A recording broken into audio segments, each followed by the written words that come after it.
Dear students,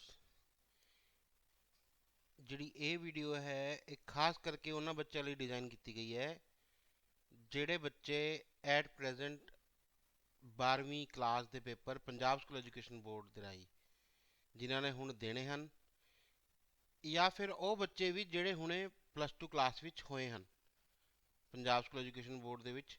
ਜਾਂ ਇਹਨਾਂ ਦੇ ਨਾਲ ਨਾਲ ਉਹਨਾਂ ਬੱਚਿਆਂ ਦਾ ਵੀ ਧਿਆਨ ਰੱਖਿਆ ਗਿਆ ਹੈ ਜਿਹੜੇ ਕਿ BCA ਜਾਂ BSc IT ਕੋਰਸਿਸ ਵਿੱਚ ਗਏ ਹਨ ਜਾਂ ਬੀਟੈਕ ਵਿੱਚ ਵੀ ਗਏ ਹਨ, ਜਿਨ੍ਹਾਂ ਦਾ ਜਿਹੜਾ ਮੀਡੀਅਮ ਸੀ ਸ਼ਾਇਦ ਉਹ ਪੰਜਾਬੀ ਰਿਹਾ ਹੋਵੇ, ਜਾਂ ਫਿਰ ਉਹ ਪੰਜਾਬੀ ਵਿੱਚ ਆਪਣੇ ਆਪ ਨੂੰ ਸਹੀ ਫੀਲ ਕਰਦੇ ਹੋਣ ਕਿ ਪੰਜਾਬੀ ਉਹਨਾਂ ਨੂੰ ਚੰਗੀ ਤਰ੍ਹਾਂ ਸਮਝ ਆਉਂਦੀ ਹੈ। ਤਾਂ ਜਿਹੜੀ ਸੀ ਲੈਂਗੁਏਜ ਦੀ ਕੁਝ ਬੇਸਿਕਸ ਕੁਐਸਚਨ ਮੈਂ ਕਹਾਂ, ਸੀ ਲੈਂਗੁਏਜ ਦੇ ਕੁਝ ਮੇਨ ਕੁਐਸਚਨਸ ਮੈਂ ਕਹਾਂ, ਉਹ ਇਹਦੇ ਵਿੱਚ ਮੈਂ ਡਿਸਕਸ ਕੀਤੇ ਹੈ। ਤੇ ਮੈਨੂੰ ਆਸ ਹੈ ਕਿ ਤੁਹਾਨੂੰ ਇਹ ਜਿਹੜੇ ਕੁਐਸਚਨਸ ਹੈ ਇਹ ਜ਼ਰੂਰ ਸਮਝ ਆਣਗੇ।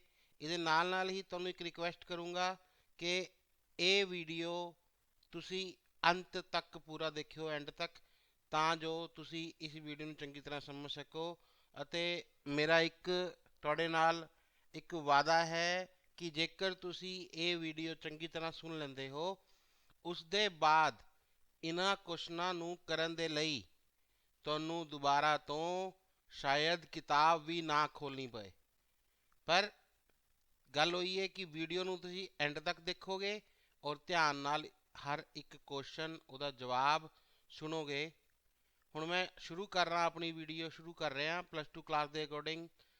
ਤਾਂ ਸਾਰੇ ਇਸ ਵੀਡੀਓ 'ਤੇ ਧਿਆਨ ਦੇਣਗੇ ਅਤੇ ਹੁਣ ਤੱਕ ਜਿਹੜੇ ਬੱਚੇ ਨੇ ਮੇਰੇ ਚੈਨਲ ਨੂੰ ਸਬਸਕ੍ਰਾਈਬ ਨਹੀਂ ਕੀਤਾ ਉਹ ਜ਼ਰੂਰ ਸਬਸਕ੍ਰਾਈਬ ਕਰੇ, ਤਾਂ ਜੋ ਅੱਗੇ ਵੀ ਜੋ ਵੀਡੀਓ ਮੇਰੇ ਵੱਲੋਂ ਪਾਏ ਜਾਣਗੇ ਤੁਸੀਂ ਉਹਨਾਂ ਵੀਡੀਓਜ਼ ਨੂੰ ਦੇਖ ਸਕੋ। ਤੇ ਜੇਕਰ ਤੁਸੀਂ ਕਿਸੇ ਤਰ੍ਹਾਂ ਦੀ ਕੋਈ ਵੀਡੀਓ ਦੀ ਡਿਮਾਂਡ ਕਰਦੇ ਹੋ ਤਾਂ ਮੈਨੂੰ ਕਮੈਂਟ ਵਿੱਚ ਜ਼ਰੂਰ ਲਿਖ ਕੇ ਭੇਜੋ। ਮੈਂ ਉਸ ਤਰ੍ਹਾਂ ਦੀ ਵੀਡੀਓ ਬਣਾ ਕੇ ਤੁਹਾਡੇ ਲਈ ਜ਼ਰੂਰ ਭੇਜੂੰਗਾ, ਸੋ ਦੈਟ ਕਿ ਤੁਸੀਂ ਜੋ ਹੈ ਇੱਕ ਚੰਗੀ ਸਿੱਖਿਆ ਪ੍ਰਾਪਤ ਕਰ ਸਕੋ। Thank you. ਹਾਂਜੀ ਬੇਟਾ, ਸਭ ਤੋਂ ਪਹਿਲਾਂ ਜਿਵੇਂ ਗੱਲ ਹੁੰਦੀ ਹੈ ਕਿ ਸੀ ਭਾਸ਼ਾ ਦਾ ਨਿਰਮਾਣ ਕਦੋਂ ਹੋਇਆ। ਸੀ ਭਾਸ਼ਾ ਦਾ ਨਿਰਮਾਣ ਜਿਹੜਾ ਹੈ 1972 ਵਿੱਚ ਹੋਇਆ। ਸੀ ਭਾਸ਼ਾ ਦਾ ਨਿਰਮਾਣ ਕਿਸ ਨੇ ਕੀਤਾ? ਇਹਨੂੰ ਬਣਾਉਣ ਵਾਲੇ ਸੀ ਜੀ ਡੈਨਿਸ ਰਿਚੀ, ਜਿਨ੍ਹਾਂ ਨੇ ਸੀ ਲੈਂਗੁਏਜ ਬਣਾਈ ਉਹਨਾਂ ਦਾ ਨਾਮ ਸੀ ਡੈਨਿਸ ਰਿਚੀ। ਇਹਨਾਂ ਦਾ ਨਿਰਮਾਣ ਜਿਹੜਾ ਹੈ ਡੈਨਿਸ ਰਿਚੀ ਨੇ ਕੀਤਾ। ਹੁਣ ਗੱਲ ਇਹ ਆਉਂਦੀ ਹੈ ਕਿ ਸੀ ਭਾਸ਼ਾ ਜਿਹੜੀ ਹੈ ਉਹ ਕਿਸ ਲੈਵਲ ਦੀ ਭਾਸ਼ਾ ਹੈ। ਤਾਂ ਲੈਵਲ ਦਾ ਮਤਲਬ ਸੀ ਤੋਂ ਪਹਿਲਾਂ ਜਿਹੜੀ ਚਲਦੀ ਸੀ ਉਹ ਲੋ ਲੈਵਲ ਭਾਸ਼ਾ ਚਲਦੀ ਸੀ। ਲੋ ਲੈਵਲ ਮਤਲਬ binary language, machine level language, ਜਿਸ ਨੂੰ ਸਿੱਖਣਾ ਔਖਾ ਸੀ। ਉਹ ਕਿਉਂ ਔਖਾ ਸੀ? ਕਿਉਂਕਿ ਉਹ ਮਸ਼ੀਨ ਟੂ ਮਸ਼ੀਨ ਜਿਹੜੀ ਹੈ ਉਹ ਚੇਂਜ ਹੁੰਦੀ ਰਹਿੰਦੀ ਸੀ। ਫਿਰ ਸਾਡੇ ਕੋਲ ਸੀ ਲੈਂਗੁਏਜ ਆਈ ਜਿਹੜੀ ਕਿ 1972 ਤੋਂ ਆ ਕੇ ਅੱਜ ਤੱਕ ਵੀ ਹਰ ਲੈਂਗੁਏਜ ਦਾ ਬੇਸ ਮੰਨੀ ਜਾਂਦੀ ਹੈ। ਉਹਦੇ ਬਾਅਦ ਇਹਨੂੰ ਮਿਡਲ ਲੈਵਲ ਲੈਂਗੁਏਜ ਕਿਹਾ ਜਾਂਦਾ ਹੈ। ਇਸ ਦੇ ਬਾਅਦ ਜਿਹੜੀ ਲੈਂਗੁਏਜ ਆਈ ਸਾਡੇ ਕੋਲ ਉਹ ਆਈ ਹਾਈ ਲੈਵਲ ਲੈਂਗੁਏਜ, ਜਿਹੜੀ ਕਿ C++ ਜਾਂ ਜਾਵਾ ਐਟਸੈਟਰਾ ਜਿਹੜੀ ਹੈ ਉਹ ਹਾਈ ਲੈਵਲ ਲੈਂਗੁਏਜ ਹੈ। ਤਾਂ ਸੀ ਲੈਵਲ ਇੱਕ ਮਿਡਲ ਲੈਵਲ ਦੀ ਭਾਸ਼ਾ ਹੈ। ਤੇ ਇਹਦੇ ਵਿੱਚ ਹੁਣ ਕਿੰਨੇ ਚਿੰਨ੍ਹ ਹੁੰਦੇ ਹਨ, ਕਿੰਨੇ ਕਰੈਕਟਰ, ਕਿੰਨੇ ਅਲਫਾਬੈਟ, ਕਿੰਨੇ ਸਿੰਬਲਸ ਅਸੀਂ ਯੂਜ਼ ਕਰਦੇ ਹਾਂ। ਤਾਂ ਸੀ ਭਾਸ਼ਾ ਦੇ ਵਿੱਚ ਕੁੱਲ 91 ਚਿੰਨ੍ਹ, 91 ਸਿੰਬਲ ਜਿਹੜੇ ਹੈ ਉਹ ਅਸੀਂ ਯੂਜ਼ ਕਰਦੇ ਹਾਂ। ਅਗਲਾ ਕੁਐਸਚਨ ਜਿਹੜਾ ਹੈ ਆਪਣਾ, ਨੈਕਸਟ ਟੌਪਿਕ ਜਿਹੜਾ ਹੈ ਆਪਣਾ, ਉਹ ਹੈ ਕੀਵਰਡ ਕਿਆ ਹੁੰਦਾ ਹੈ। ਬੇਟਾ ਕੀਵਰਡ ਜੋ ਹੁੰਦਾ ਹੈ, ਕੀਵਰਡ ਇੱਕ ਰਿਜ਼ਰਵ ਵਰਡ, ਰਾਖਵੇਂ ਸ਼ਬਦ ਹੁੰਦੇ ਹਨ ਜਿਨ੍ਹਾਂ ਦਾ ਇੱਕ ਨਿਸ਼ਚਿਤ ਅਰਥ ਹੈ। ਉਹਨਾਂ ਅਰਥਾਂ ਨੂੰ ਅਸੀਂ ਬਦਲ ਨਹੀਂ ਸਕਦੇ। ਇਹ ਲੈਂਗੁਏਜ ਦੇ ਅੰਦਰ ਪ੍ਰੀ ਰਿਟਨ ਹੈ, ਪਹਿਲੇ ਹੀ ਡਿਫਾਈਨਡ ਹੈ। ਇਹਦਾ ਪ੍ਰਯੋਗ ਜਿਹੜਾ ਹੈ ਨਿਸ਼ਚਿਤ ਥਾਂ 'ਤੇ ਹੀ ਕੀਤਾ ਜਾ ਸਕਦਾ ਹੈ। ਤੁਸੀਂ ਇਹਦੇ ਪ੍ਰਯੋਗ ਨੂੰ ਬਦਲ ਨਹੀਂ ਸਕਦੇ। ਇਹਨਾਂ ਨੂੰ ਛੋਟੇ ਅੱਖਰਾਂ ਵਿੱਚ ਹੀ ਲਿਖਿਆ ਜਾ ਸਕਦਾ ਹੈ।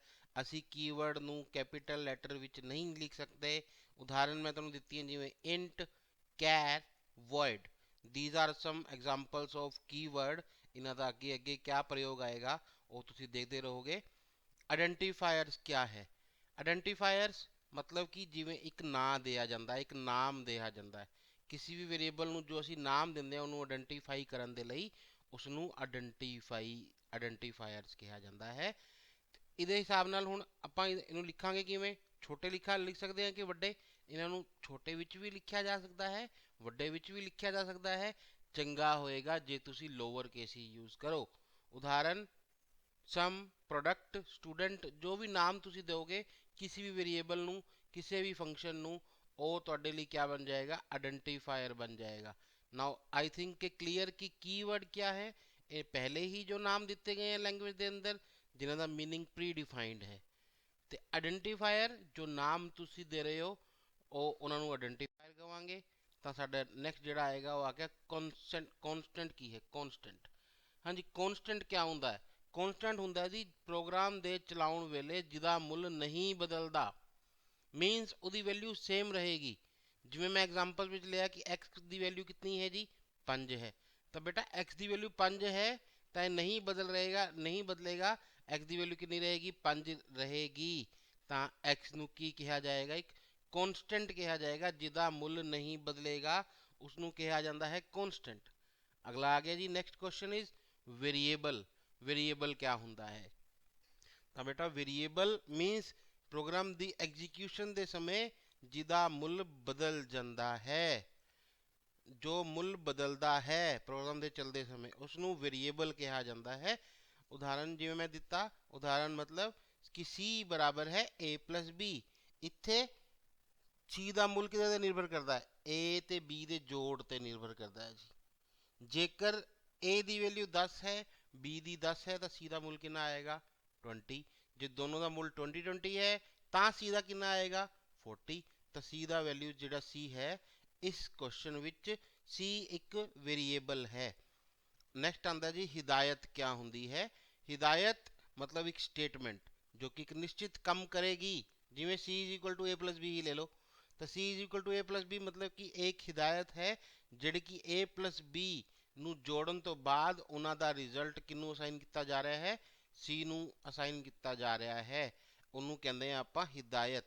ਹਿਦਾਇਤ ਨੂੰ ਅਸੀਂ ਅੱਗੇ ਬ੍ਰੇਕ ਨਹੀਂ ਕਰ ਸਕਦੇ, ਮਤਲਬ ਕਿ ਇੱਕ ਹਿਦਾਇਤ ਨੂੰ ਆਪਾਂ ਅੱਗੇ ਤੋੜ ਨਹੀਂ ਸਕਦੇ। ਉਹ ਇੱਕ ਛੋਟੇ ਤੋਂ ਛੋਟਾ ਰੂਪ ਹੈ ਪ੍ਰੋਗਰਾਮ ਵਿੱਚ ਹਿਦਾਇਤ। ਤਾਂ ਹੁਣ ਪ੍ਰੋਗਰਾਮ ਕਿਆ ਹੁੰਦਾ ਹੈ? ਕਈ ਸਾਰੀ ਹਿਦਾਇਤਾਂ ਨੂੰ ਇਕੱਠੇ ਕਰਕੇ ਕਿਆ ਬਣਾਇਆ ਜਾਂਦਾ ਹੈ? ਇੱਕ ਪ੍ਰੋਗਰਾਮ ਬਣਾਇਆ ਜਾਂਦਾ ਹੈ। ਬਸ਼ਰਤੇ ਇੱਕ ਨਿਸ਼ਚਿਤ ਕੰਮ ਪ੍ਰੋਗਰਾਮ ਵੀ ਕਰੇ, ਉਹ ਇੱਕ ਹਿਦਾਇਤਾਂ ਨੂੰ ਇਸ ਆਰਡਰ ਵਿੱਚ ਲਿਖਿਆ ਜਾਵੇ, ਐਸੇ ਕ੍ਰਮ ਵਿੱਚ ਲਿਖਿਆ ਜਾਵੇ ਤਾਂ ਜੋ ਇੱਕ ਨਿਸ਼ਚਿਤ ਕੰਮ ਹੋਵੇ, ਉਸ ਨੂੰ ਕਹਾਂਗੇ ਪ੍ਰੋਗਰਾਮ। ਹਿਦਾਇਤਾਂ ਨੂੰ ਅਸੀਂ ਕ੍ਰਮਬੱਧ ਕਰਾਂਗੇ ਇੱਕ ਕੰਮ ਕਰਨ ਦੇ ਲਈ। ਅਗਰ ਕਈ ਸਾਰੇ ਪ੍ਰੋਗਰਾਮਸ ਨੂੰ ਅਸੀਂ ਜੋੜ ਦੇਵਾਂਗੇ ਤਾਂ ਉਹ ਕਿਆ ਬਣ ਜਾਏਗਾ ਜੀ? ਸਾਡਾ ਸੌਫਟਵੇਅਰ ਬਣ ਜਾਏਗਾ। ਬੇਟਾ ਸੌਫਟਵੇਅਰ ਨਾਲ ਅਸੀਂ ਕੀ ਕਰ ਸਕਦੇ ਹਾਂ? ਕੰਪਿਊਟਰ ਨੂੰ ਚਲਾਉਣ ਦੇ ਲਈ ਸਾਨੂੰ ਸੌਫਟਵੇਅਰ ਦੀ ਲੋੜ ਪੈਂਦੀ ਹੈ। Very good. ਸੀ ਭਾਸ਼ਾ ਵਿੱਚ ਇੱਕ ਹਿਦਾਇਤ ਕਿਸ ਚਿੰਨ੍ਹ ਨਾਲ ਖਤਮ ਹੁੰਦੀ ਹੈ? ਹੁਣ ਇੰਸਟਰਕਸ਼ਨ ਤੁਸੀਂ ਲਿਖਤੀ ਸੀ ਭਾਸ਼ਾ ਵਿੱਚ, ਕਿਵੇਂ? ਜਿਵੇਂ ਇੰਗਲਿਸ਼ ਵਿੱਚ ਕਿਆ ਹੁੰਦਾ ਹੈ? ਇੰਗਲਿਸ਼ ਵਿੱਚ ਸਟੇਟਮੈਂਟ ਲਿਖੀ, ਕਿਵੇਂ ਖਤਮ ਹੋਏਗੀ? ਫੁੱਲ ਸਟਾਪ ਤੇ। Yes, very good. ਇੰਗਲਿਸ਼ ਵਿੱਚ ਸਟੇਟਮੈਂਟ ਜਿਹੜੀ ਹੈ ਉਹ ਖਤਮ ਹੋਏਗੀ ਫੁੱਲ ਸਟਾਪ ਤੇ।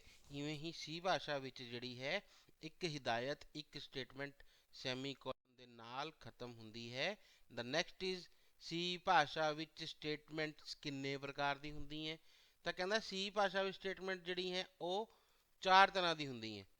ਪਹਿਲੀ ਡਿਕਲੇਅਰ ਸਟੇਟਮੈਂਟ, ਜਿਹਦੇ ਵਿੱਚ ਅਸੀਂ ਕੁਝ ਡਿਕਲੇਅਰ ਕਰਦੇ हैं, ਕੋਈ ਵੈਲਿਊ ਨੂੰ ਡਾਟਾ ਟਾਈਪ ਡਾਟੇ ਨੂੰ ਡਿਕਲੇਅਰ ਕਰਦੇ हैं, ਫੰਕਸ਼ਨ ਨੂੰ ਡਿਕਲੇਅਰ ਕਰਦੇ हैं। ਦੂਸਰੀ ਜਿਹੜੀ ਹੁੰਦੀ ਹੈ ਉਹ ਸਾਡੇ ਕੋਲ ਹੁੰਦੀ ਹੈ ਬੇਟਾ ਇਨਪੁਟ ਆਊਟਪੁੱਟ ਸਟੇਟਮੈਂਟ, ਜਿਵੇਂ ਪ੍ਰਿੰਟਫ ਸਕੈਨਫ ਵਗੈਰਾ ਵਗੈਰਾ। ਤਾਂ ਇਹਦਾ ਕਿਆ ਕੰਮ ਹੈ? ਸਾਡੇ ਯੂਜ਼ਰ ਤੋਂ ਇਨਪੁਟ ਲੈਣਾ। ਤੀਸਰੀ ਕਿਹੜੀ ਹੁੰਦੀ ਹੈ? ਗਣਿਤਕ ਅਤੇ ਲੌਜੀਕਲ ਸਟੇਟਮੈਂਟ, ਜਿਹਦੇ ਵਿੱਚ ਕੋਈ ਮੈਥਮੈਟੀਕਲ ਵਰਕ ਹੋਇਆ ਜਾਂ ਕੋਈ ਲੌਜਿਕ ਲੱਗਿਆ, ਉਹ ਤੀਸਰੀ ਟਾਈਪ ਦੀ ਸਟੇਟਮੈਂਟ ਹੈ। ਚੌਥੀ ਕਿਹੜੀ ਹੁੰਦੀ ਹੈ ਜੀ? Control statement. ਕੰਟਰੋਲ ਸਟੇਟਮੈਂਟ ਦਾ ਮਤਲਬ ਜਿਹੜਾ ਪ੍ਰੋਗਰਾਮ ਕਿਵੇਂ ਚੱਲਦਾ ਹੈ ਇਸ ਨੂੰ ਕੰਟਰੋਲ ਕਰਦੀ ਹੈ, ਉਸ ਨੂੰ ਕੰਟਰੋਲ ਸਟੇਟਮੈਂਟ ਕਿਹਾ ਜਾਂਦਾ ਹੈ। ਹੁਣ ਗੱਲ ਹੈ ਕਿ ਕੰਟਰੋਲ ਸਟੇਟਮੈਂਟ ਕਿਵੇਂ ਕਿਆ ਹੁੰਦਾ ਹੈ? ਤਾਂ ਬੇਟਾ ਕੰਟਰੋਲ ਦਾ ਮਤਲਬ ਪ੍ਰੋਗਰਾਮ ਵਿੱਚ ਕਿਆ ਹੈ? ਹਿਦਾਇਤਾਂ ਦਿੱਤੀਆਂ। ਹਿਦਾਇਤਾਂ ਮਤਲਬ ਇੰਸਟਰਕਸ਼ਨਸ ਦਿੱਤੀਆਂ। ਇੰਸਟਰਕਸ਼ਨ ਜੋ ਲਾਈਨਸ ਤੁਸੀਂ ਪ੍ਰੋਗਰਾਮ ਦੇ ਅੰਦਰ ਲਿਖੀ ਹੈ ਉਹ ਲਾਈਨਸ ਕਿਵੇਂ ਐਗਜ਼ੀਕਿਊਟ ਹੋਣਗੀਆਂ, ਕਿਵੇਂ ਚੱਲੇਗੀਆਂ, ਇਹ ਸਾਰਾ ਕੌਣ ਦੱਸੇਗਾ ਸਾਨੂੰ? ਇਹ ਸਾਰਾ ਦੱਸੇਗਾ ਸਾਨੂੰ ਕੰਟਰੋਲ ਫਲੋ ਦੱਸੇਗਾ ਕਿ ਪ੍ਰੋਗਰਾਮ ਵਿੱਚ ਕੰਟਰੋਲ ਕਿਵੇਂ ਫਲੋ ਹੋਏਗਾ। ਉਹਦੇ ਵਿੱਚ ਪਹਿਲਾ ਪੁਆਇੰਟ ਹੈ ਤੁਹਾਡਾ ਸੀਕੁਐਂਸ਼ੀਅਲ ਕੰਟਰੋਲ। ਸੀਕੁਐਂਸ਼ੀਅਲ ਕੰਟਰੋਲ ਦਾ ਮਤਲਬ ਸੀਕੁਐਂਸ ਮਤਲਬ ਲਗਾਤਾਰਤਾ ਵਿੱਚ, ਮਤਲਬ ਜਿਸ ਆਰਡਰ ਵਿੱਚ ਪ੍ਰੋਗਰਾਮ ਜਿਵੇਂ ਲਿਖਿਆ ਗਿਆ ਹੈ 1 by 1 ਇੰਸਟਰਕਸ਼ਨ, ਉਸੀ ਆਰਡਰ ਵਿੱਚ ਹੀ ਇੰਸਟਰਕਸ਼ਨ ਚੱਲੇਗੀਆਂ, ਉਸ ਤੋਂ ਇਲਾਵਾ ਨਹੀਂ ਚੱਲਣਗੀਆਂ। ਇਸ ਨੂੰ ਹੀ ਅਨਕੰਡੀਸ਼ਨਲ ਕੰਟਰੋਲ ਵੀ ਕਿਹਾ ਜਾਂਦਾ ਹੈ। ਦੂਸਰਾ ਹੈ ਕੰਡੀਸ਼ਨਲ ਕੰਟਰੋਲ। ਕੰਡੀਸ਼ਨਲ ਕੰਟਰੋਲ ਵਿੱਚ ਕਿਆ ਆ ਗਿਆ ਜੀ? If else, nested if else, multiple if, ਇਹ ਕੁਝ ਕੰਡੀਸ਼ਨਲ ਕੰਟਰੋਲ ਸਟੇਟਮੈਂਟਸ ਹੈ। ਤੀਸਰਾ ਆ ਗਿਆ ਜੀ ਲੂਪਿੰਗ। ਲੂਪਿੰਗ ਜਿਹਨੂੰ ਤੁਸੀਂ ਬਹੁਤ ਜ਼ਿਆਦਾ ਧਿਆਨ ਨਾਲ ਕਰਦੇ ਤੇ ਸਮਝਦੇ ਹੋ। ਲੂਪਿੰਗ ਦਾ ਮਤਲਬ ਕਿਆ ਹੁੰਦਾ ਹੈ? ਲੂਪਿੰਗ ਦਾ ਮਤਲਬ ਹੁੰਦਾ ਹੈ ਜਦੋਂ ਸਾਨੂੰ ਹਿਦਾਇਤਾਂ ਦੇ ਇੱਕ ਸਮੂਹ ਨੂੰ ਵਾਰ-ਵਾਰ ਦੁਹਰਾਉਣਾ ਪਏ। ਹਿਦਾਇਤਾਂ ਦੇ ਇੱਕ ਸਮੂਹ ਨੂੰ ਵਾਰ-ਵਾਰ ਦੁਹਰਾਉਣਾ ਪਏ। ਸ਼ਾਬਾਸ਼। ਤਾਂ ਇਸ ਨੂੰ ਅਸੀਂ ਕਿਆ ਕਵਾਂਗੇ? ਲੂਪਿੰਗ। ਤਾਂ ਇਹ ਤਿੰਨ ਤਰ੍ਹਾਂ ਦੀ ਸਾਡੇ ਕੋਲ ਕੰਟਰੋਲ ਸਟੇਟਮੈਂਟਸ ਹੁੰਦੀ ਹੈ। ਉਹਦੇ ਬਾਅਦ ਕਹਿੰਦਾ ਸੀਕੁਐਂਸ਼ੀਅਲ ਕੰਟਰੋਲ ਸਟੇਟਮੈਂਟ ਤੋਂ ਕੀ ਭਾਵ ਹੈ? ਜਿਵੇਂ ਕਿ ਮੈਂ ਤੁਹਾਨੂੰ ਦੱਸਿਆ ਕਿ ਜੋ ਸਟੇਟਮੈਂਟ ਹੈ ਉਹ ਜਿਸ ਲੜੀ ਵਿੱਚ ਲਿਖੀ ਗਈ ਹੈ ਉਸੀ ਦੇ ਹਿਸਾਬ ਨਾਲ ਚੱਲੇ। ਪਹਿਲੇ ਪਹਿਲੀ, ਬਾਅਦ ਵਿੱਚ ਬਾਅਦ ਵਾਲੀ, ਉਸ ਨੂੰ ਕਵਾਂਗੇ ਆਪਾਂ ਸੀਕੁਐਂਸ਼ੀਅਲ ਕੰਟਰੋਲ। ਦੂਸਰਾ ਕੰਡੀਸ਼ਨਲ ਕੰਟਰੋਲ ਸਟੇਟਮੈਂਟਸ ਕੀ ਹੁੰਦੀ ਹਨ? ਬੇਟਾ ਕੰਡੀਸ਼ਨਲ ਕੰਟਰੋਲ ਮੈਂ ਪਹਿਲੇ ਹੀ ਦੱਸਿਆ ਕਿ ਕੰਡੀਸ਼ਨ ਦੇ ਅਕੋਰਡਿੰਗ ਐਗਜ਼ੀਕਿਊਟ ਹੋਏਗੀ। ਜੇ ਕੰਡੀਸ਼ਨ ਸਹੀ ਹੈ ਤਾਂ ਪ੍ਰੋਗਰਾਮ ਦਾ ਇੱਕ ਹਿੱਸਾ ਐਗਜ਼ੀਕਿਊਟ ਹੋਏਗਾ। ਜੇ ਕੰਡੀਸ਼ਨ ਸਹੀ ਨਹੀਂ ਹੈ ਤਾਂ ਪ੍ਰੋਗਰਾਮ ਦਾ ਦੂਸਰਾ ਹਿੱਸਾ ਐਗਜ਼ੀਕਿਊਟ ਹੋਏਗਾ। ਇਹਦੇ ਵਿੱਚ ਕਿਹੜੀ ਆਉਂਦੀ ਹੈ ਜੀ? ਮੈਂ ਤੁਹਾਨੂੰ ਪਹਿਲੇ ਵੀ ਦੱਸਿਆ, if, if else, multiple if, nested if else. ਇਹ ਚਾਰ ਬੁਨਿਆਦੀ ਕੰਡੀਸ਼ਨਲ ਸਟੇਟਮੈਂਟ ਸਾਡੇ ਕੋਲ ਹੈ। ਮੈਂ ਦੁਬਾਰਾ ਦੱਸ ਰਿਹਾ, if statement, if else statement, multiple if statement, nested if else statement. The next question is looping. looping क्या ਹੁੰਦੀ ਹੈ ਜੀ? ਹਿਦਾਇਤਾਂ ਦੇ ਸਮੂਹ ਨੂੰ ਮੁੜ-ਮੁੜ ਦੁਹਰਾਣਾ। ਬਾਰ-ਬਾਰ ਇੱਕ ਕੰਮ ਕਰਨਾ ਹੈ, ਇੱਕੋ ਕੰਮ ਨੂੰ ਰਿਪੀਟ ਕਰਨਾ ਹੈ। ਰਿਪੀਟ ਕਰਨ ਲਈ ਅਸੀਂ ਕਿਆ ਕਰਾਂਗੇ? ਲੂਪ ਦੇ ਵਿੱਚ ਲਿਖ ਦਾਂਗੇ ਕੰਮ ਨੂੰ। ਜੋ ਵੀ ਕੰਮ ਤੁਸੀਂ ਲੂਪ ਦੇ ਅੰਦਰ ਲਿਖੋਗੇ ਉਹ ਕੰਮ ਵਾਰ-ਵਾਰ ਦੁਹਰਾਇਆ ਜਾਏਗਾ, ਵਾਰ-ਵਾਰ ਕੀਤਾ ਜਾਏਗਾ। ਇਸ ਨੂੰ ਅਸੀਂ ਲੂਪਿੰਗ ਕਹਿੰਦੇ ਹਾਂ। ਇਹ ਕਿੰਨੇ ਤਰ੍ਹਾਂ ਦੀ ਹੁੰਦੀ ਹੈ? ਇਹ ਤਿੰਨ ਤਰ੍ਹਾਂ ਦੀ ਹੁੰਦੀ ਹੈ। ਪਹਿਲੀ ਫॉर ਲੂਪ, ਦੂਸਰੀ ਵਾਈਲ ਲੂਪ, ਤੀਸਰੀ ਡੂ ਵਾਈਲ ਲੂਪ। ਹੁਣ ਜੋ ਚੀਜ਼ ਸ਼ਾਇਦ ਬੁੱਕਸ ਵਿੱਚ ਵੀ ਕਈ ਦੇ ਵਿੱਚ ਨਹੀਂ ਲਿਖੀ ਹੁੰਦੀ ਕਿ ਜਿਹੜੀ ਫॉर ਲੂਪ ਤੇ ਵਾਈਲ ਲੂਪ ਹੈ ਇਹ ਦੋਨੋਂ ਹੀ ਪ੍ਰੀ ਟੈਸਟਡ ਲੂਪ ਹੈ। ਕਿਹੜੀ ਲੂਪਸ ਹੈ ਜੀ? Pre tested loop. Pre tested ਦਾ ਮਤਲਬ ਜਿਹਦੇ ਵਿੱਚ ਟੈਸਟ ਪਹਿਲੇ ਹੋਏਗਾ, ਲੂਪ ਬਾਅਦ ਵਿੱਚ ਚੱਲੇਗੀ।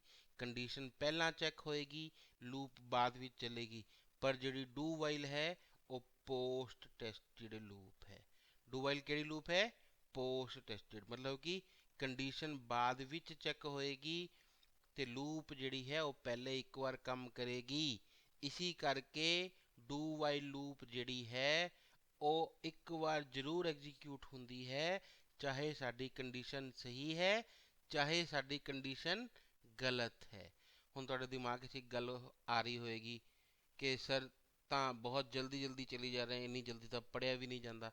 ਤਾਂ ਬੇਟਾ ਵੀਡੀਓ ਨੂੰ ਕਿਸੇ ਵੀ ਜਗ੍ਹਾ 'ਤੇ ਤੁਸੀਂ ਪੌਜ਼ ਕਰਕੇ ਤੁਸੀਂ ਪਹਿਲੇ ਜਿਹੜੀ ਵੀਡੀਓ ਆ ਰਹੀ ਹੈ ਤੁਹਾਡੇ ਸਾਹਮਣੇ ਉਸ ਨੂੰ ਤੁਸੀਂ ਰੀਡ ਕਰ ਸਕਦੇ ਹੋ। ਉਹਦੇ ਬਾਅਦ ਤੁਸੀਂ ਵੀਡੀਓ ਚਲਾ ਕੇ ਕੰਟੈਂਟ ਨੂੰ ਸੁਣ ਸਕਦੇ ਹੋ ਤਾਂ ਜੋ ਤੁਸੀਂ ਆਪਣਾ ਜਿਹੜਾ ਧਿਆਨ ਹੈ ਉਸ ਵੀਡੀਓ 'ਤੇ ਕੇਂਦਰਿਤ ਕਰ ਸਕੋ।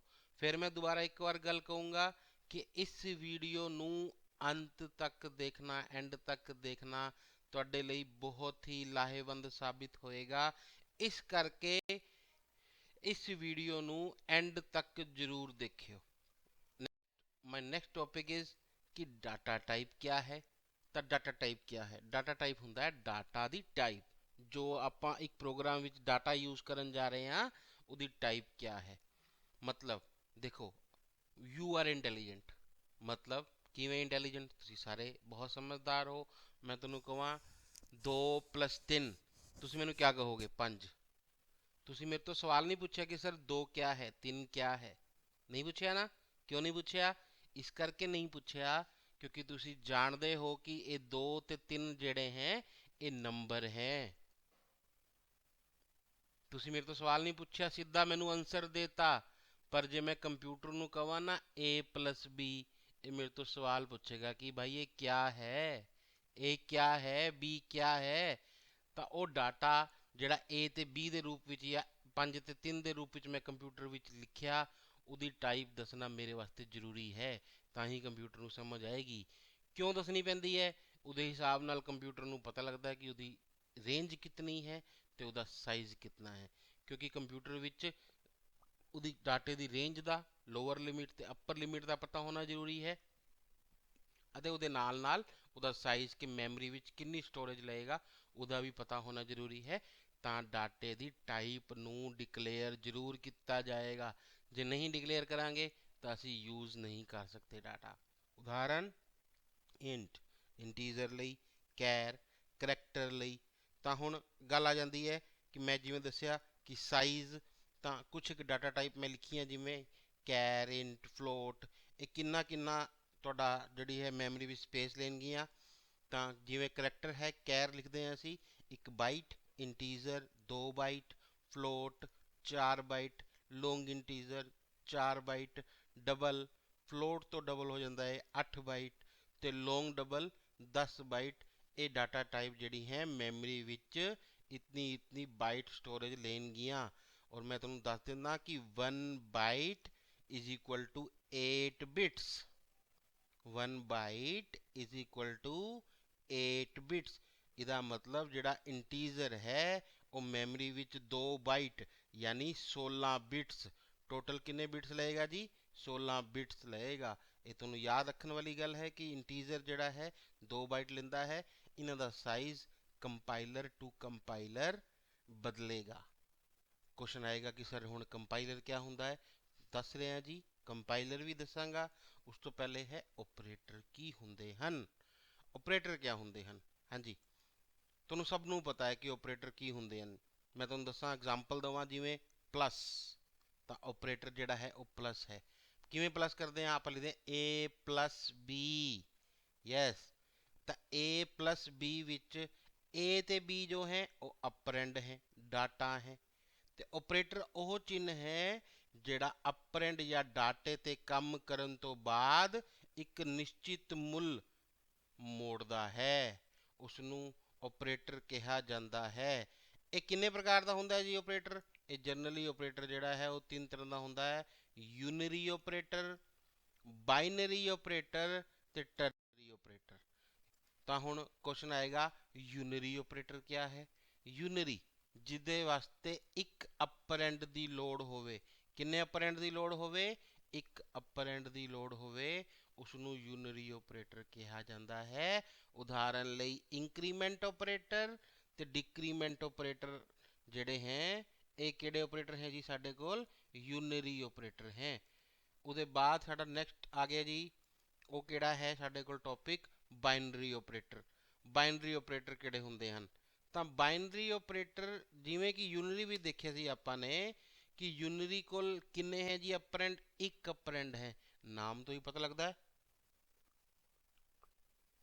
ਕਿ ਬਾਈਨਰੀ ਕੋਲ ਕਿੰਨੇ ਅਪਰੈਂਡ ਹੋਣਗੇ? 2। ਬਾਈਨਰੀ ਕੋਲ ਕਿੰਨੇ ਅਪਰੈਂਡ ਹੋਣਗੇ ਬੇਟਾ? 2। 2 ਅਪਰੈਂਡਸ ਹੋਣਗੇ। ਜਿਵੇਂ ਆਪਾਂ ਲਿਖਾਂਗੇ a ਪਲੱਸ b।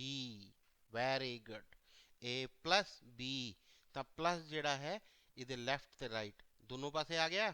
2 ਅਪਰੈਂਡਸ ਆ ਗਏ ਤਾਂ 2 ਅਪਰੈਂਡਸ ਵਾਲਾ ਕਿਹੜਾ ਹੁੰਦਾ ਹੈ? Binary operator.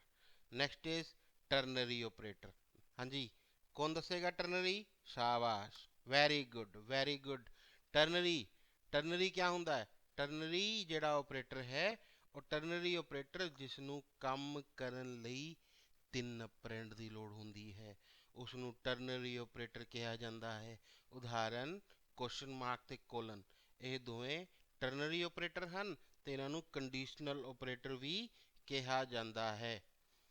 ਹੁਣ ਅੱਗੇ ਇੱਕ ਰਿਲੇਸ਼ਨਲ ਆਪਰੇਟਰ ਵੀ ਹੁੰਦੇ ਹਨ ਜਿਹੜੇ ਹੈ ਤਾਂ ਬਾਈਨਰੀ ਹੀ, ਪਰ ਇਹ 2 ਨੰਬਰਾਂ ਦੇ ਵਿੱਚ ਸੰਬੰਧ ਦੱਸਦੇ ਹਨ। ਹੈ ਤਾਂ ਬਾਈਨਰੀ ਆਪਰੇਟਰ ਦੇ ਵਿੱਚ ਹੀ ਆਉਂਦੇ ਆ ਇਹ ਵੀ, ਇਹਨਾਂ ਨੂੰ 2 ਨੰਬਰ ਦੇ ਵਿੱਚ ਸੰਬੰਧ ਦੱਸਦੇ ਆ। ਜਿਵੇਂ ਛੋਟਾ ਹੈ, greater than, less than, equal to, greater than equal to, less than equal to, these are relational operator। ਹਾਂਜੀ ਓਕੇ। ਹੁਣ ਕਹਿੰਦਾ ਕੰਪਾਈਲਰ ਨਿਰਦੇਸ਼ ਕੀ ਹੁੰਦੇ ਹਨ? ਕੰਪਾਈਲਰ ਨਿਰਦੇਸ਼, ਤਾਂ ਕੰਪਾਈਲਰ ਨਿਰਦੇਸ਼ ਕਿਆ ਹੈ ਜੀ ਸਾਡੇ ਕੋਲ? ਕੰਪਾਈਲਰ ਨਿਰਦੇਸ਼ ਵਿੱਚ ਜਦ ਵੀ ਅਸੀਂ ਕੋਈ ਸੀ ਦਾ ਪ੍ਰੋਗਰਾਮ ਬਣਾਵਾਂਗੇ, ਜਦ ਵੀ ਅਸੀਂ ਇੱਕ ਪ੍ਰੋਗਰਾਮ ਲਿਖਾਂਗੇ ਤਾਂ ਇੱਕ ਵਿਸ਼ੇਸ਼ ਹਦਾਇਤ ਜਿਹੜੀ ਹੈ ਉਹ ਕੰਪਾਈਲਰ ਦੇ ਕੰਮ ਕਰਨ ਵਿੱਚ ਮਦਦ ਕਰੇਗੀ। ਉਹ ਕੰਪਾਈਲਰ ਪ੍ਰੋਗਰਾਮ ਕੰਪਾਈਲ ਕਰਨ ਤੋਂ ਪਹਿਲਾਂ ਚਲੇਗੀ, ਉਸ ਨੂੰ ਕਿਹਾ ਜਾਂਦਾ ਹੈ ਕੰਪਾਈਲਰ ਨਿਰਦੇਸ਼। ਇਹਦਾ ਅੰਤ ਜਿਹੜਾ ਹੈ ਸੈਮੀਕੋਲਨ ਨਾਲ ਨਹੀਂ ਹੁੰਦਾ, ਔਰ ਇਹਦੇ ਐਂਡ ਵਿੱਚ, ਮੈਂ ਦੁਬਾਰਾ ਦੱਸ ਰਿਹਾ, ਇਹਦੇ ਐਂਡ ਵਿੱਚ ਕਿਆ ਲੱਗੇਗਾ ਜੀ, ਇਹਦੇ ਐਂਡ ਵਿੱਚ ਲੱਗੇਗਾ ਤੁਹਾਡੇ ਕੋਲ, ਸੌਰੀ ਵੈਰੀ ਸੌਰੀ, ਇਹਦੇ ਸਟਾਰਟਿੰਗ ਵਿੱਚ ਤੁਹਾਡੇ ਕੋਲ ਲੱਗੇਗਾ ਹੈਸ਼। ਇਹਦੇ ਸਟਾਰਟਿੰਗ ਵਿੱਚ ਕਿਆ ਲੱਗੇਗਾ ਜੀ, ਤੁਹਾਡੇ ਕੋਲ ਹੈਸ਼ ਲੱਗੇਗਾ। ਇਸ ਕਰਕੇ ਆਪਾਂ ਨੇ ਯਾਦ ਰੱਖਣਾ ਹੈ ਕਿ ਇਹਦੇ ਸਟਾਰਟਿੰਗ ਵਿੱਚ ਕੰਪਾਈਲਰ ਜਿਹੜਾ ਹੈ ਉਹ ਕੰਪਾਈਲਰ ਨਿਰਦੇਸ਼, ਪ੍ਰੀ ਪ੍ਰੋਸੈਸਰ ਡਾਇਰੈਕਟਿਵ ਇਹਨੂੰ ਇੰਗਲਿਸ਼ ਵਿੱਚ ਕਿਹਾ ਜਾਂਦਾ ਹੈ। ਇਹ ਕਿਸ ਨਾਲ ਸ਼ੁਰੂ ਹੋਏਗਾ, ਇਹ ਸ਼ੁਰੂ ਹੋਏਗਾ ਜੀ ਤੁਹਾਡਾ ਹੈਸ਼ ਦੇ ਨਾਲ। ਨੈਕਸਟ ਇਜ਼ ਕਿ ਕਿਹੜੇ ਕਿਹੜੇ ਕੰਪਾਈਲਰ ਨਿਰਦੇਸ਼ ਹਨ ਸੀ ਭਾਸ਼ਾ ਵਿੱਚ। ਫਿਰ ਤਾਂ ਬੇਟਾ ਸੀ ਭਾਸ਼ਾ ਵਿੱਚ 4 ਪ੍ਰਕਾਰ ਦੇ ਕੰਪਾਈਲਰ ਨਿਰਦੇਸ਼ ਹੁੰਦੇ हैं। पहला मैक्रो, दूसरा ਹੈਡਰ ਫਾਈਲ ਇਨਕਲੂਜਨ, ਮਤਲਬ ਜਦ ਤੁਸੀਂ ਹੈਡਰ ਫਾਈਲ ਇੰਕਲੂਡ ਕਰਦੇ ਹੋ, ਹੈਸ਼ ਇੰਕਲੂਡ stdio.h ਤੁਸੀਂ ਆਪਣੇ ਪ੍ਰੋਗਰਾਮ ਦੇ ਸ਼ੁਰੂ ਵਿੱਚ ਲਿਖਦੇ ਹੋ ਤਾਂ ਹੈਡਰ ਫਾਈਲ ਇੰਕਲੂਜਨ। ਤੀਸਰਾ ਹੈ ਜੀ conditional compilation, hash define if deaf ਆ ਜਾਂਦਾ ਹੈ ਇਹਦੇ ਵਿੱਚ, ਇਹ ਅੱਗੇ ਕਦੀ ਤੁਸੀਂ ਕਰੋਗੇ ਤਾਂ ਪਤਾ ਲੱਗੇਗਾ। ਚੌਥਾ ਹੋਰ ਵੀ ਕਈ ਤਰ੍ਹਾਂ ਦੇ ਨਿਰਦੇਸ਼ ਹਨ ਸੀ ਭਾਸ਼ਾ ਦੇ ਅੰਦਰ ਜਿਹੜੇ ਯੂਜ਼ ਕਰਦੇ ਆ, ਤਾਂ ਇਹ 4 ਪ੍ਰਕਾਰ ਦੇ ਸਾਡੇ ਕੋਲ ਕੰਪਾਈਲਰ ਨਿਰਦੇਸ਼ ਸੀ ਭਾਸ਼ਾ ਵਿੱਚ ਮੌਜੂਦ ਹੁੰਦੇ ਹਨ। ਨੈਕਸਟ ਇਜ਼ ਕੰਪਾਈਲਰ ਨਿਰਦੇਸ਼ ਕਦੋਂ ਐਗਜ਼ੀਕਿਊਟ ਹੁੰਦੇ ਹਨ। ਮੈਂ ਪਹਿਲੇ ਦੱਸਤਾ ਕਿ ਕੰਪਾਈਲਰ ਨਿਰਦੇਸ਼ ਜਿਹੜੇ ਹੈ ਪ੍ਰੋਗਰਾਮ ਦੇ ਚੱਲਣ ਤੋਂ ਪਹਿਲਾਂ, ਪ੍ਰੋਗਰਾਮ ਦੇ ਐਗਜ਼ੀਕਿਊਟ ਹੋਣ ਤੋਂ ਪਹਿਲਾਂ ਜੋ ਐਗਜ਼ੀਕਿਊਟ ਹੋਏਗਾ ਉਹ ਸਾਡਾ ਕੰਪਾਈਲਰ ਨਿਰਦੇਸ਼ ਹੈ। ਨੈਕਸਟ ਇਜ਼ ਹੈਡਰ ਫਾਈਲ ਕਿਸ ਚਿੰਨ੍ਹ ਨਾਲ ਸ਼ਾਮਿਲ ਕੀਤੀਆਂ ਜਾਂਦੀਆਂ ਹਨ। ਮੈਂ ਪਹਿਲੇ ਵੀ ਦੱਸਿਆ ਹੈਡਰ ਫਾਈਲ ਇਨਕਲੂਜਨ ਵਿੱਚ ਕਿ ਹੈਡਰ ਫਾਈਲ ਜਿਹੜੀ ਹੈ ਹੈਸ਼ ਚਿੰਨ੍ਹ ਦੇ ਨਾਲ ਹੀ, ਕਿਉਂਕਿ ਕੋਈ ਵੀ ਕੰਪਾਈਲਰ ਨਿਰਦੇਸ਼ ਲਾਣਾ ਹੈ ਉਹ ਕਿਹੜੇ ਚਿੰਨ੍ਹ ਤੋਂ ਸ਼ੁਰੂ ਹੋਏਗਾ, ਹੈਸ਼ ਨਾਲ, ਤਾਂ ਹੈਡਰ ਫਾਈਲ ਵੀ ਕਿਸ ਚਿੰਨ੍ਹ ਤੋਂ ਇੰਕਲੂਡ ਹੋਏਗੀ, ਹੈਸ਼ ਤੋਂ। ਪ੍ਰੋਗਰਾਮ ਦੇ ਚੱਲਣ ਤੋਂ ਪਹਿਲਾਂ ਕਿਆ ਚੱਲੇਗਾ, ਪ੍ਰੀ ਪ੍ਰੋਸੈਸਰ ਡਾਇਰੈਕਟਿਵ, ਕੰਪਾਈਲਰ ਨਿਰਦੇਸ਼, ਇਹ ਕੰਪਾਈਲਰ ਨੂੰ ਐਗਜ਼ੀਕਿਊਟ ਕਰਨ ਲਈ ਇੰਸਟਰਕਸ਼ਨ ਦੇਣਗੇ। ਦ ਨੈਕਸਟ ਇਜ਼ ਕਿ ਇਨਪੁਟ ਸਟੇਟਮੈਂਟ ਕਿਉਂ ਵਰਤੀਆਂ ਜਾਂਦੀਆਂ ਹਨ, ਸਭ ਨੂੰ ਪਤਾ ਹੋਏਗਾ। Very good very good. Input statements program ਵਿੱਚ ਡਾਟਾ ਇਨਪੁਟ ਕਰਾਉਣ ਦੇ ਲਈ ਇਨਪੁਟ ਸਟੇਟਮੈਂਟਸ ਦੀ ਵਰਤੋਂ ਕੀਤੀ ਜਾਂਦੀ ਹੈ। ਉਦਾਹਰਨ ਸਕੈਨਫ, ਇਹ ਪ੍ਰੋਗਰਾਮ ਵਿੱਚ ਕੀਬੋਰਡ ਤੋਂ ਡਾਟਾ ਇਨਪੁਟ ਕਰਾਏਗਾ। ਤਾਂ ਆਊਟਪੁੱਟ ਸਟੇਟਮੈਂਟ ਕਿਉਂ ਵਰਤੀ ਜਾਂਦੀਆਂ ਹਨ। ਫਿਰ ਡਾਟਾ ਜੋ ਵੀ ਸਾਡਾ ਰਿਜ਼ਲਟ ਆਇਆ ਉਸ ਨੂੰ ਅਸੀਂ ਆਊਟਪੁੱਟ ਸਕਰੀਨ ਤੇ ਦਿਖਾਣਾ ਹੈ, ਉਹਦੇ ਲਈ ਸਾਨੂੰ ਕਿਸ ਸਟੇਟਮੈਂਟ ਦੀ ਵਰਤੋਂ ਕਰਨੀ ਪਏਗੀ, ਵੈਰੀ ਗੁੱਡ, ਆਊਟਪੁੱਟ ਸਟੇਟਮੈਂਟ ਦੀ ਵਰਤੋਂ ਕਰਨੀ ਪਏਗੀ। ਉਹਦਾ ਇੱਕ ਉਦਾਹਰਨ ਹੈ ਪ੍ਰਿੰਟਫ ਫੰਕਸ਼ਨ। ਹਾਂਜੀ ਨੈਕਸਟ ਹੈ ਸਾਡੇ ਕੋਲ ਕਿ ਇਨਪੁਟ ਆਊਟਪੁੱਟ ਸਟੇਟਮੈਂਟ ਫਿਰ ਕਿੰਨੇ ਪ੍ਰਕਾਰ ਦੀਆਂ ਹਨ, ਇਹ 2 ਪ੍ਰਕਾਰ ਦੀਆਂ ਹੁੰਦੀਆਂ ਹਨ ਬੇਟਾ। ਇਨਪੁਟ ਆਊਟਪੁੱਟ ਸਟੇਟਮੈਂਟ ਕਿੰਨੇ ਤਰ੍ਹਾਂ ਦੀ ਹੁੰਦੀ ਹੈ, 2 ਤਰ੍ਹਾਂ ਦੀਆਂ। ਪਹਿਲਾ ਫੋਰਮੈਟਿਡ ਇਨਪੁਟ ਆਊਟਪੁੱਟ, ਮਤਲਬ ਜਿਹਦੇ ਵਿੱਚ ਅਸੀਂ ਆਪਣੇ ਹਿਸਾਬ ਨਾਲ ਆਪਣੀ ਇਨਪੁਟ ਜਾਂ ਆਊਟਪੁੱਟ ਨੂੰ ਐਡਜਸਟ ਕਰ ਸਕਦੇ ਹਾਂ, ਆਪਣੇ ਅਕੋਰਡਿੰਗ ਫੋਰਮੈਟਿੰਗ ਕਰ ਸਕਦੇ ਹਾਂ। ਦੂਸਰਾ ਅਨਫੋਰਮੈਟਿਡ ਇਨਪੁਟ ਆਊਟਪੁੱਟ ਮੀਨਸ ਕਿ ਜਿਹਦੇ ਵਿੱਚ ਅਸੀਂ ਕੋਈ ਫੋਰਮੈਟਿੰਗ ਨਹੀਂ ਕਰ ਸਕਦੇ, ਉਹ ਡਾਇਰੈਕਟ ਇਨਪੁਟ ਲੈਣਗੀਆਂ। ਤਾਂ ਫੋਰਮੈਟਿਡ ਦੀ ਐਗਜ਼ਾਮਪਲ ਹੈ ਸਕੈਨਫ, ਪ੍ਰਿੰਟਫ। अनफॉर्मेटेड ਦੀ एग्जांपल है गेट्स, पुट्स। और भी ਹੁੰਦੀ है। इधर आ गया एक सिंबल कि इधर परसेंटेज स्टार सी, ਇਸ ਦੀ ਵਰਤੋਂ ਕਿਉਂ ਕੀਤੀ ਜਾਂਦੀ ਹੈ, ਇਹ ਧਿਆਨ ਨਾਲ ਦੇਖਣ ਵਾਲੀ ਗੱਲ ਹੈ। ਨਿਊ ਲਾਈਨ ਨੂੰ ਪੜਨ ਦੇ ਲਈ ਯਾਦ ਰੱਖੋਗੇ ਬੇਟਾ, ਨਿਊ ਲਾਈਨ ਨੂੰ ਪੜਨ ਦੇ ਲਈ star percentage star asterisk C ਦੀ ਵਰਤੋਂ ਕੀਤੀ ਜਾਂਦੀ ਹੈ। ਨੈਕਸਟ ਤੁਹਾਡੇ ਕੁਝ ਫੁੱਲ ਫਾਰਮਸ ਹੈ according to your 10th syllabus कि BPS, ਜਿਵੇਂ BPS ਆ ਗਿਆ ਬਿਟਸ ਪਰ ਸੈਕਿੰਡ। ध्यान देने वाली गल पता है क्या है कि देखो मैं बी छोटा लिखे, जब भी तुसी बिट्स ਲਈ ਲਿਖੋਗੇ ਤਾਂ ਉਹ ਬੀ ਛੋਟਾ ਆਏਗਾ, ਜਦ ਬਾਈਟ ਲਈ ਲਿਖੋਗੇ ਤਾਂ ਬੀ ਵੱਡਾ ਆਏਗਾ। ਗਲਤੀ ਤੋਂ ਮੇਰੇ ਕੋਲ ਕੋਈ ਰਹਿ ਗਿਆ ਹੋਵੇ ਤਾਂ ਤੁਸੀਂ ਧਿਆਨ ਰੱਖੋਗੇ ਤੁਸੀਂ ਇਸ ਗੱਲ ਦਾ ਕਿ ਜਦ ਵੀ ਬੀ ਮਤਲਬ ਬਿਟਸ, ਕੈਪੀਟਲ ਬੀ ਮਤਲਬ ਬਾਈਟਸ, ਤਾਂ KBPS kilo bits per second, MBPS mega bits per second, TBPS terabits per second, modem सबनों पता है, very good. Modulator demodulator, NIU network interface unit. मैंने ਤੁਹਾਡੇ ਕਮੈਂਟਸ ਦੇਖ ਕੇ ਖੁਸ਼ੀ ਹੁੰਦੀ ਹੈ ਕਿ ਤੁਹਾਨੂੰ ਵੀ ਨੌਲੇਜ ਹੈ ਇਸ ਚੀਜ਼ ਦੀ, ਤੇ ਮੈਨੂੰ ਹੋਰ ਵੀ ਉਤਸ਼ਾਹ ਮਿਲਦਾ ਹੈ ਦੇਖ ਕੇ। ਉਹਦੇ ਬਾਅਦ ਹੈ ਜੀ ਤੁਹਾਡਾ TCP, transmission control protocol, IP internet protocol, conio console input output, STDIO standard input output, SQRT square root ਤੇ ਸੁਵਿਧਾ single user friendly window disposal and helpline for applicants। ਤਾਂ these are some full forms ਜਿਹੜੇ ਤੁਸੀਂ ਦੇਖੋਗੇ। ਹੁਣ next topic ਜੋ ਬਹੁਤ ਜ਼ਿਆਦਾ ਜਿਹੜਾ ਮੇਰੇ ਹਿਸਾਬ ਨਾਲ ਇੰਪੋਰਟੈਂਟ ਹੈ ਉਹ ਹੈ ਐਸਕੇਪ ਸੀਕੁਐਂਸ ਤੇ ਬੈਕਸਲੈਸ਼ ਕਰੈਕਟਰ ਦੀ ਵਰਤੋਂ। ਤਾਂ ਐਸਕੇਪ ਸੀਕੁਐਂਸ ਹੇਠ ਲਿਖੇ ਹੈ ਸਾਡੇ ਕੋਲ, ਕਿਹੜੇ ਕਿਹੜੇ ਹੈ ਜੀ। /n ਇਹਦੀ ਕਿਆ ਵਰਤੋਂ ਹੈ, ਨਿਊ ਲਾਈਨ ਕਰੈਕਟਰ ਹੈ, ਆउटपुट ਵਿੱਚ ਲਾਈਨ ਫੀਡ ਕਰਨ ਲਈ ਕੀਤੀ ਜਾਂਦੀ ਹੈ। /t ਟੈਬ ਲਈ ਕੀਤੀ ਜਾਂਦੀ ਹੈ। /b ਕਰਜ਼ਰ ਨੂੰ ਇੱਕ ਪੋਜੀਸ਼ਨ ਸ਼ਿਫਟ ਕਰਨ ਲਈ ਰਾਈਟ ਤੇ ਕੀਤੀ ਜਾਂਦੀ ਹੈ। /a ਬੀਪ ਦੀ ਸਾਊਂਡ ਲਈ ਕੀਤੀ ਜਾਂਦਾ ਹੈ ਤੇ /r ਕੈਰੇਜ ਰਿਟਰਨ ਲਈ ਕੀਤਾ ਜਾਂਦਾ ਹੈ ਤੇ /0 ਇਹ ਹੈ ਜੀ ਤੁਹਾਡਾ ਨਲ ਕਰੈਕਟਰ, ਨਲ ਕਰੈਕਟਰ। ਤਾਂ ਇਹਨਾਂ ਸਾਰਿਆਂ ਨੂੰ ਅਸੀਂ ਕਿਆ ਕਹਿੰਦੇ ਆ, ਐਸਕੇਪ ਸੀਕੁਐਂਸ, ਜਾਂ ਫਿਰ ਕਿਆ ਕਿਹਾ ਜਾਂਦਾ ਹੈ, ਬੈਕਸਲੈਸ਼ ਕਰੈਕਟਰ। ਤਾਂ ਦੁਬਾਰਾ ਆ ਗਿਆ ਇੱਕ ਕੁਐਸਚਨ ਕਿ ਕੰਪਾਈਲਰ ਨਿਰਦੇਸ਼ ਸੈਮੀਕੋਲਨ ਨਾਲ ਖਤਮ ਹੁੰਦੇ ਹਨ। ਹਾਂਜੀ ਗਲਤ, ਮੈਂ ਪਹਿਲਾਂ ਹੀ ਦੱਸਿਆ ਇਹ ਇੱਕ ਟ੍ਰਿਕ ਸੀ ਕਿ ਟੌਪਿਕ ਨੂੰ ਦੁਬਾਰਾ ਆਪਾਂ ਥੋੜਾ ਜਿਹਾ ਰਿਵਾਈਜ਼ ਕਰੀਏ।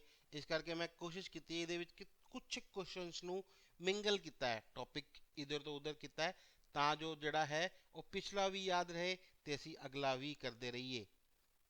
ਮੇਨ किस प्रकार का फंक्शन है, सब प्रोग्राम करते हैं मेन लिखते हैं, तो मेन किस प्रकार का फंक्शन है, यूजर डिफाइंड फंक्शन।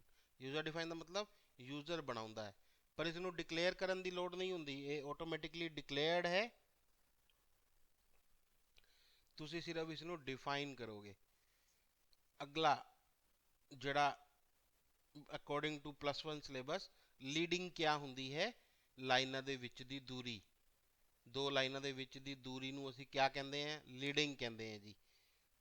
फिर एक दोबारा आ गया जी, फिर दोबारा याद कराओ, शाबाश। किसने निर्माण किया, डेनिस रिची।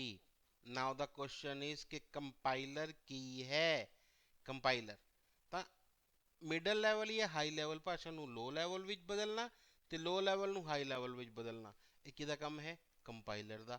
क्यों बदली जाती है कि क्यों कंप्यूटर नूं समझ आती है जी लो लैवल, सानू जिहड़ा रिजल्ट चाहिए वो किहदे विच चाहिए, या तो हाई लैवल विच चाहिए या फिर मिडल लैवल विच चाहिए। इस करके सानू जिहड़ी भाषा चाहिए है वो जिहड़ी चाहिए मिडल या हाई, तो दोनों विच कन्वर्जन करन दी लोड़ पैंदी है। इस करके असीं किस दी वरतों करते हैं, कंपाइलर दी वरतों करते हैं। ये कंपाइल करन तो बाद जेकर साडे प्रोग्राम दे सिंटैक्स विच कोई गलती है वो भी सानू दसेगा, असीं गलती दूर करांगे। किहदे विच गलती है, सिंटैक्स विच। सिंटैक्स विच मतलब कोई कोलन लाना भुल गए, कोई हैश लाना भुल गए, कुछ इस तरह की कोई गलती हो गई, वो साडे कोल कंपाइलर सानू दसेगा, असी उस गलती नू दूर करांगे। नैक्सट टॉपिक इज एरे की है। हाँ जी, एरे एक डाटा स्ट्रक्चर है, डाटा किवें स्टोर होएगा उहदे बारे दसदी है। इस दी मदद नाल असी एक वेरीएबल दे अंदर, एक ही नाम दे अंदर एक टाइप का समान डाटा टाइप का मल्टीपल डाटा स्टोर कर सकते हैं। उदाहरण में जिवें दस्सिया तुसीं देखो, मैं लिखिया इंट A50, इसका मतलब है कि ए एक एरे है, उहदे विच किन्ने इंटीजर आएंगे, 50 इंटीजर। मैनू 50 इंटीजर लई ABCD इवें अलग अलग 50 लेने की लोड़ नहीं है। सपोज करो मैं एक क्लास दे सारे बच्चे जिहड़े मेरे स्टूडेंट हैं उन्होंने एज इनपुट करानी है, तो मैं इंट एज जिमें 50 ले लाँगा तो 50 बच्चों की कर सकता, 70 ले लाँगा तो 70 बच्चों की कर सकता। इस तरह असी उसनू एज नू इंटीजर एरे नू यूज़ कर सकते हैं, किस लई, मल्टीपल एलीमेंट स्टोर करन दे लई। हुण एरे विच डाटा दाखल करन लई एक कंडीशनल स्टेटमेंट की वरतों की जाती है, एक कंट्रोल स्टेटमेंट की, सॉरी कंट्रोल स्टेटमेंट की वरतों की जाती है। वो कंट्रोल स्टेटमेंट किहड़ी है, एरे विच डाटा एंटर करन दे लई कंट्रोल स्टेटमेंट जिहड़ी वरतों की जाती है उसका नाम है जी लूपिंग। क्या नाम है जी? लूपिंग। उसका नाम क्या है जी? एक कंडीशनल नहीं, एक कंट्रोल स्टेटमेंट है। और उस कंट्रोल स्टेटमेंट का क्या नाम है?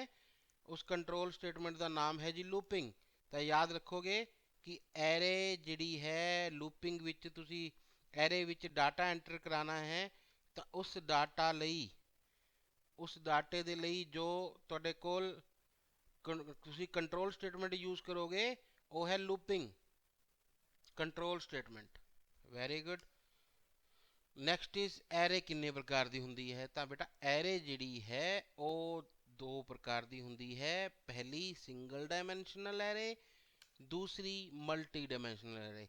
ਸਿੰਗਲ ਡਾਇਮੈਂਸ਼ਨਲ ਜਿਵੇਂ ਉੱਪਰ ਐਗਜ਼ਾਮਪਲ ਵਿੱਚ ਤੁਸੀਂ ਦੇਖ ਰਹੇ ਹੋ ਕਿ ਮੈਂ ਲਿਖਿਆ ਇੰਟ A50। ਇਹਦਾ ਮਤਲਬ ਇੰਟੀਜ਼ਰ ਐਰੇ ਦਾ ਨਾਮ ਇਹ ਹੈ, ਇਹਦੇ ਵਿੱਚ ਕਿੰਨੇ ਇੰਟੀਜ਼ਰ ਆਣਗੇ? 50। ਇਹ ਸਿੰਗਲ ਡਾਇਮੈਂਸ਼ਨ ਹੈ। ਜੇ ਮਲਟੀ ਡਾਇਮੈਂਸ਼ਨ ਹੁੰਦੀ ਤਾਂ ਮੈਂ ਲਿਖਦਾ ਇੰਟ A50 ਇੱਕ ਵਾਰ ਫਿਰ ਬ੍ਰੈਕਟ ਪਾ ਕੇ 50। ਤਾਂ ਕਿੰਨੀ ਡਾਇਮੈਂਸ਼ਨ ਹੋ ਜਾਂਦੀਆਂ? 2। ਇੰਟ A50 50 50 ਕਿੰਨੀ ਡਾਇਮੈਂਸ਼ਨ ਹੋ ਜਾਂਦੀਆਂ? 3। तो 7 ਡਾਇਮੈਂਸ਼ਨਸ ਤੱਕ ਕਈ ਕੰਪਾਈਲਰ ਅਲਾਉ ਕਰਦੇ ਹੈ। ਉਸ ਤੋਂ ਬਾਅਦ ਕਈ ਕੰਪਾਈਲਰ ਇਸ ਨੂੰ ਅਲਾਉ ਨਹੀਂ ਕਰਦੇ। ਨਵੇਂ ਜਿਹੜੇ ਕੰਪਾਈਲਰ ਆ ਉਹ 7 ਤੋਂ ਵੀ ਉੱਪਰ ਅਲਾਉ ਕਰਦੇ ਹੈ। ਹੁਣ ਹੈ DTP ਦਾ ਪੂਰਾ ਨਾਮ ਕੀ ਹੈ? DTP ਦਾ ਪੂਰਾ ਨਾਮ ਹੈ ਬੇਟਾ ਡੈਸਕਟਾਪ ਪਬਲਿਸ਼ਿੰਗ। ਕਿਆ ਕੰਮ ਹੈ ਇਸਦੀ? ਕਿਆ ਵਰਤੋਂ ਹੈ? इसकी वरतों विजिटिंग कार्ड बनाने ਦੇ ਲਈ, ਰਿਪੋਰਟਾਂ ਬਣਾਉਣ ਦੇ ਲਈ, ਕੈਲੰਡਰ ਬਣਾਉਣ ਦੇ ਲਈ, ਮੈਗਜ਼ੀਨ ਆਦਿ ਬਣਾਉਣ ਦੇ ਲਈ ਕੀਤੀ ਜਾਂਦੀ ਹੈ। ਤਾਂ ਯਾਦ ਰੱਖਣ ਵਾਲੀ ਗੱਲ ਹੈ ਕਿ DTP ਦੀ ਕਿਆ ਯੂਜ਼ ਹੈ? ਮਾਰਜਨ। ਮਾਰਜਨ ਕਿਆ ਹੁੰਦਾ? ਜੋ ਵੀ ਟੈਕਸਟ ਅਸੀਂ ਲਿਖ ਰਹੇ ਹਾਂ ਉਹਦੇ ਖੱਬੇ ਪਾਸੇ ਕਿੰਨਾ ਸਪੇਸ ਹੈ, ਉਹਦੇ ਸੱਜੇ ਪਾਸੇ ਕਿੰਨਾ ਸਪੇਸ ਹੈ, ਉਹਦੇ ਉੱਪਰ ਕਿੰਨਾ ਸਪੇਸ ਹੈ, ਉਹਦੇ ਨੀਚੇ ਕਿੰਨਾ ਸਪੇਸ ਹੈ, ਉਸਨੂੰ ਕਿਆ ਕਿਹਾ ਜਾਂਦਾ ਹੈ? ਉਸਨੂੰ ਕਿਹਾ ਜਾਂਦਾ ਹੈ ਜੀ ਮਾਰਜਨ। ਤਾਂ ਥੀਸ ਆਰ ਦਾ ਥਿੰਗਸ ਜਿਹੜੇ ਅਸੀਂ ਦੇਖ ਸਕਦੇ ਹਾਂ ਕਿ